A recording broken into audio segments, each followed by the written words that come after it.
The head of one of Memphis's museums opens up about the protest that prompted him to shut down a drag show. Thanks for joining us. I'm Joe Birch. I'm Joy Redmond, the executive director of the Museum of Science and History, or MOSH, takes us inside the decision to call off Friday's family-friendly show and potential policy changes in the works. Action News 5's Sydney Gray joins us with more. Sydney.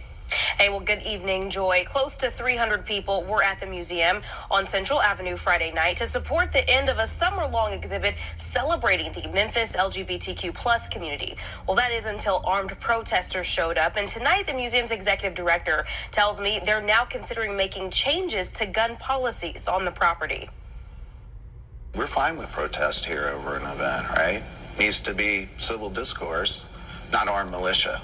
There's a difference in that. Memphis Museum of Science and History Executive Director Kevin Thompson responding Monday to Friday night's decision to cancel what was supposed to have been a family-friendly drag show and dance party. Plans, Thompson says, were derailed when armed Proud Boys protesters showed up at the museum. During our event on Friday night, we had armed folks show up and with military-grade type weapons, and that was a no-brainer.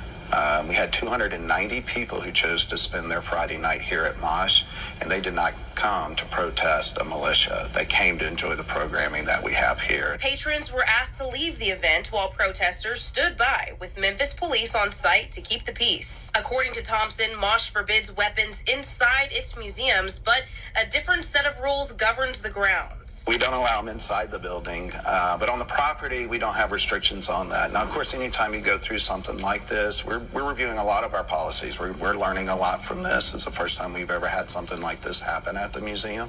So we're going to take time to review what did happen and see what we can learn from it. Thompson said Friday's decision to cancel the event was about safety, but understands why some were upset patrons and performers were forced out, while protesters were not. That's an area we really need to review and see what things we could put in place to do things differently down the road. So one area I know I want to take a close look at.